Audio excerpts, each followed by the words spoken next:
lihat itu dapat banget, dan cara beda mempromosikan approach film ini aja sih, lebih ke style. Mas Hanung, kalau dari segi produksi ada batasan kreativitas nggak sih dari MU untuk di Paragama? Ya, saya sekarang jadi paham bahwa yang namanya film itu harus dekat dengan masyarakat. Jadi ini penting sekali buat para sutradara ya, kreator-kreator.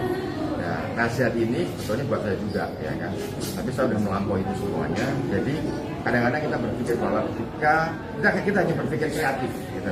Berpikir kreatif hanya semata-mata wah aslinya begini, jadi kita harus melakukan eksplorasi tapi tanpa berpikir pada penonton mau nggak menerima itu. Jadi banyak sekali adegan-adegan yang sudah kita take kemudian kita hapus, ya kan, kita hapus, kita kurangi, takutnya penonton malah nggak terima ya kayak ini. Jadi batasan itu bukan dari Pak Karno, batasan itu sebenarnya dari kita, dari saya. Tapi saya bikin di lapangan, saya bikin aja, udah gitu kan. Makanya dia bilang saya dicampur sama Hanung gitu kan, ya benar-benar. Maksudnya cambuk itu bukan benar ya, tapi cambuk umumnya gitu kan. Jangan bayangin. Nggak, maksudnya kita bikin aja gitu. Dan saya juga minta izin sama mereka, saya bikin dulu ya, bahwa ini semua nanti akan tayang di editing atau kita tampilkan atau enggak. Pokoknya saya bikin itu, saya izin sama mereka, sama pemain-pemain, dan mereka sangat kooperatif sekali. Nah, baru kemudian decision akhirnya ada di kita, di Pak Manot, saya juga gitu kan, bahwa oh ini dia nih. Padahal kita udah pernah lock gitu kan, kemudian kita lagi ditonton, kita bongkar lagi editingnya. Hanya karena itu reaksinya penonton, mempertimbangkan reaksi penontonnya seperti apa. Kemarin ketika saya nonton teasernya tadi, saya terpikir mungkin akan ada soundtrack yang sangat menyentuh dari film ini. Bang Manot, ini seperti apa? Ya, saya kira soundtracknya sangat tersentuh, dan juga soundtrack kita ada keren banget. Tunggu tanggal mainnya, bener-bener soundtracknya keren banget. Tapi kan masih terlalu awal, jadi sabar dong. Kita kan banyak strategi, katanya apa promosi dari film ini, banyak yang akan kita tampilkan, dan benar-benar ini kali kita mau gambar doang ya, gambar dengan musik yang sangat subtle, very underscore musik yang gambar yang berbicara. Berikutnya boleh kita ngomong tentang soundtrack. Pak Manot, kan ini tadi bilang harap cemas. Sempat ada di debat kusir nggak sih dengan Mas Hanung, atau diskusi panjang?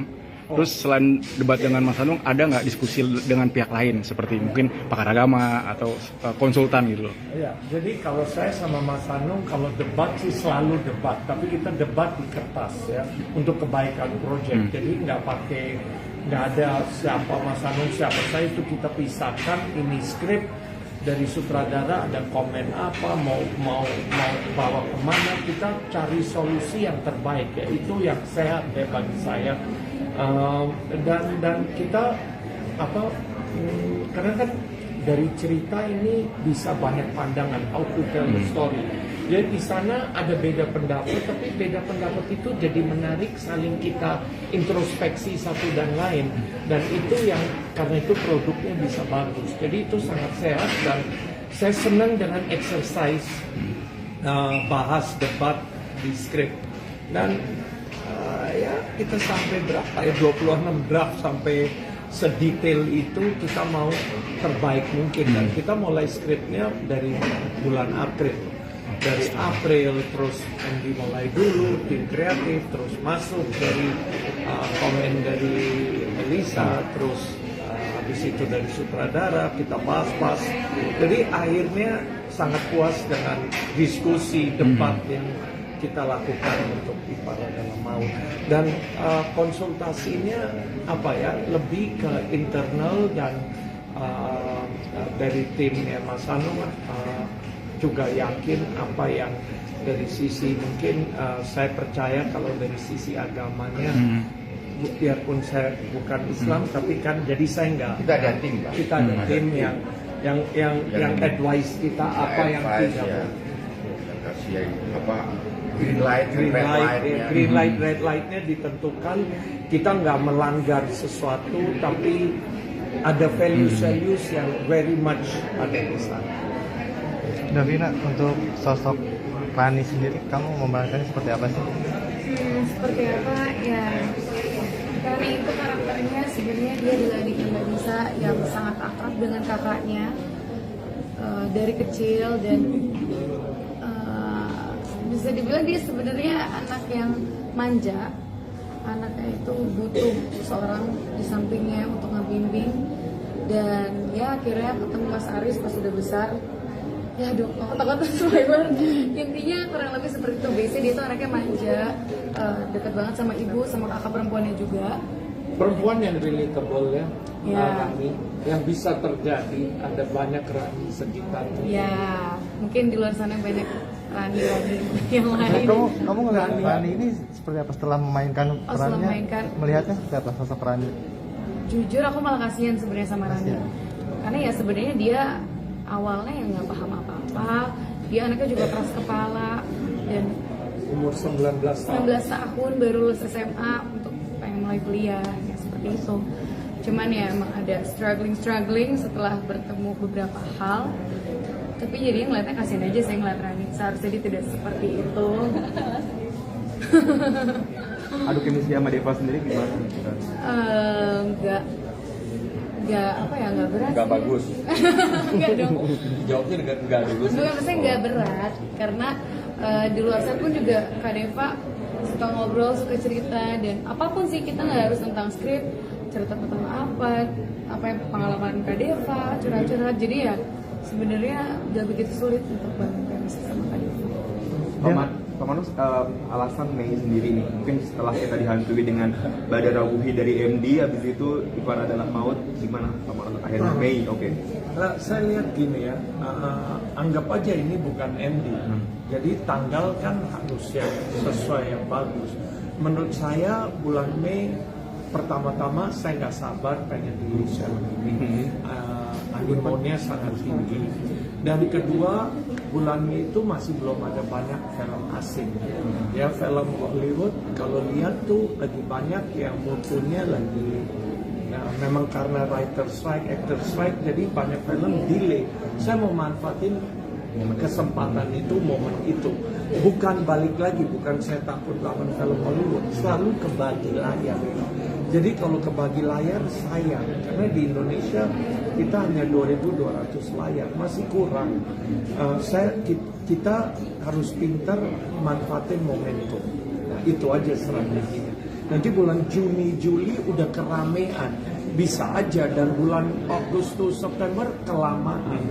Maunya ini cepat udah jadi, memang ini timing yang paling tepat di bulan Mei. Menurut saya strateginya sih, dan dari tim marketing juga, dari tim MD marketing juga setuju dengan strategi. Deva, tadi di teaser kayaknya ada menangis dan banyak menangis nih. Boleh diceritain gak sih? Ya itu kakinya keinjek itu. Kayak nangis. Ya iya, apa ya? Judulnya maut dia. So,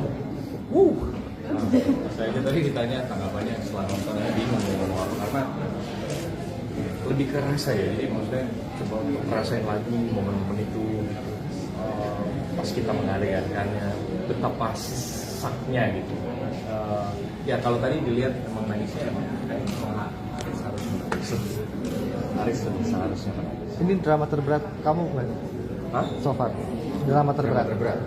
Drama terberat, ya karena yang di samping saya ini loh.